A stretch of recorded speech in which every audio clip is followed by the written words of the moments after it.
Muda wa makubaliano ya kusitisha mapigano kati ya Marekani, Israeli na Iran unavyokaribia kuisha, hakuna uthibitisho wa mazungumzo zaidi ya amani. Kwenye mitandao ya kijamii ya X, spika wa bunge la Iran aliandika akisema, nikimnukuu, Iran imekuwa ikiandaa mikakati mpya kwa ajili ya uwanja wa vita katika wiki mbili zilizopita na haitakubali mazungumzo chini ya kivuli cha vitisho. Mwisho wa nukuu.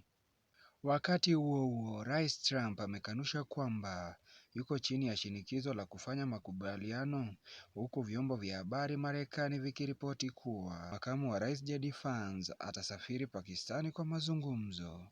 Haya yakijiri, afisa wa Marekani ameweka wazi duru ya pili ya mazungumzo kati ya Israeli na Lebanon kufanyika siku ya Alhamisi. Ni hayo kwa muda huu, tufuatilie kwenye mitandao yetu ya kijamii ili tuzidi kukupa yanayojiri.